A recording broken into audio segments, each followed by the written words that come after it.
नमस्कार, आप देख रहे हैं यूपी न्यूज 24/7 और मैं हूं आपके साथ ज्योतिका। आइए रुक करते हैं कुछ बड़ी खबरों की ओर। बहुजन समाज पार्टी की राष्ट्रीय अध्यक्ष मायावती ने कहा कि काशीराम की शिक्षा व उत्तराधिकारी होने के नाते उनके पदचिन्हों पर चलते हुए मैं अपने आखिरी सांस तक हर कुर्बानी देकर पार्टी मूवमेंट को आगे बढ़ाने का संघर्ष जारी रखूंगी, ताकि बहुजन समाज के लोग राजनीतिक गुलामी व सामाजिक लाचारी के जीवन से मुक्त होकर अपने पैरों पर खड़े हो सके। महाकुंभ में अभी तक 50 करोड़ से ज्यादा लोग स्नान कर चुके हैं, लेकिन अभी तक महाकुंभ में किसी तरह की कोई बीमारी फैलने का कोई संकेत नहीं है। यह आंकड़ा अमेरिका और रूस की संयुक्त आबादी से भी ज्यादा है।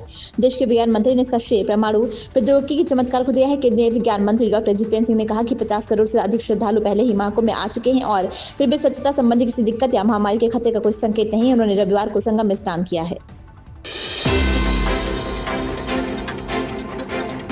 कांग्रेस सांसद प्रमोद तिवारी का कहना है कि क्या अश्विनी वैष्णव रेल मंत्री हैं या डी रेल मंत्री। उनके कार्यकाल में जितनी दुर्घटनाएं हुई हैं उतनी पहले कभी नहीं हुई। लाल बहादुर शास्त्री को याद करते हुए नैतिकता के आधार पर कांग्रेस पार्टी रेल मंत्री के इस्तीफे की मांग कर रही है।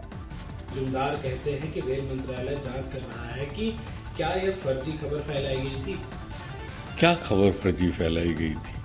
सीधे सीधे एक्सेप्ट कर रहा है रेल मंत्रालय, रेल के अधिकारी, कि जब ये इस प्लेटफॉर्म पे थी संभवतः 14 पे या 16 पे, तो दूसरे प्लेटफॉर्म की सूचना जो रेलवे का प्रसारण सिस्टम है उससे आई कि प्रयागराज जाने के लिए एक ट्रेन और लग गई। तो जब उसका अनाउंसमेंट रेलवे से हो रहा है तो फर्जी खबर कहां से हो रही है, और वो ट्रेन लगी भी। तो सिर्फ समस्या एक है कि आपको मालूम होना चाहिए था कि दूसरे प्लेटफॉर्म पे भी लगी है, स्पेशल है, जिसमें बगैर रिजर्वेशन के भी लोग जा सकते हैं, तो भगदड़ मची। वो एंटीसिपेट नहीं कर पाया और आपने एक दूसरे पे गिराते हुए, चढ़ते हुए, मरते हुए लोग निकल गए। नतीजा हुआ सरकारी रूप से 18 यात्रियों की मौत हुई जो कुंभ मेले में जा रहे थे। मेरा सिर्फ इतना कहना है, कुछ नैतिकता भी है, या मौजूदा मंत्री रेल मंत्री की जगह डिरेल मंत्री हो गए हैं। हर जितने एक्सीडेंट इनके समय में हुए किसी दूसरे में नहीं। इसीलिए कांग्रेस ने मांग रखी है कि नैतिकता के नाते लाल बहादुर शास्त्री को याद करते हुए, party with A difference Bhajpa claim करते हुए, नैतिकता के आधार पर इस्तीफा हमने इसलिए मांगा है और उस पर हम कायम।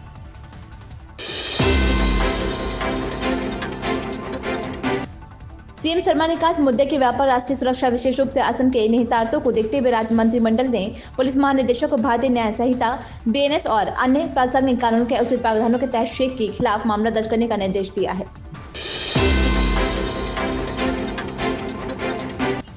दिल्ली भूकंप के लिहाज से बेहद संवेदनशील है और ये सिस्मिक जोन 4 के अंतर्गत आती है। इस जोन के इलाकों में भूकंप का खतरा ज्यादा रहता है। दिल्ली आपदा प्रबंधन अधिकारी के अनुसार इस जोन में तेज भूकंप आने का खतरा रहता है और इन भूकंपों की तीव्रता 5 से 6 मैग्नीट्यूड हो सकती है।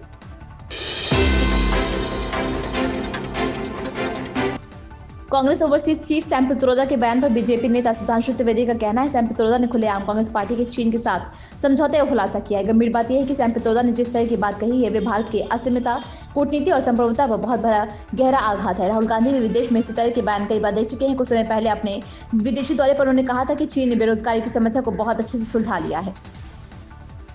परंतु गंभीर बात यह है कि जिस प्रकार की बात सैम पित्रोदा जी ने कही है, वो भारत की अस्मिता, भारत की कूटनीति और भारत की संप्रभुता पर बहुत गहरा आघात है।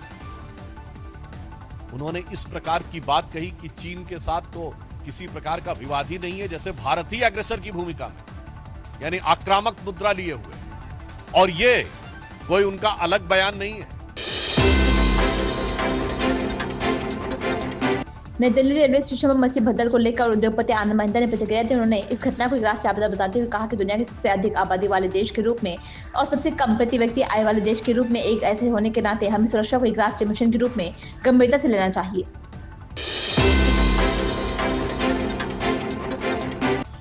भूकंप के मामले में प्रधानमंत्री नरेंद्र मोदी ने भी ट्वीट किया। उन्होंने लिखा कि दिल्ली और आसपास के इलाकों में भूकंप के झटके महसूस किए गए, सभी से शांत रहने, धैर्य बरतने और सुरक्षा सावधानी का पालन करने की अपील की जाती है। इसके साथ ही संभावित झटकों के प्रति भी सतर्क रहने की जरूरत है। अधिकारी स्थिति पर कड़ी नजर बनाए हुए हैं।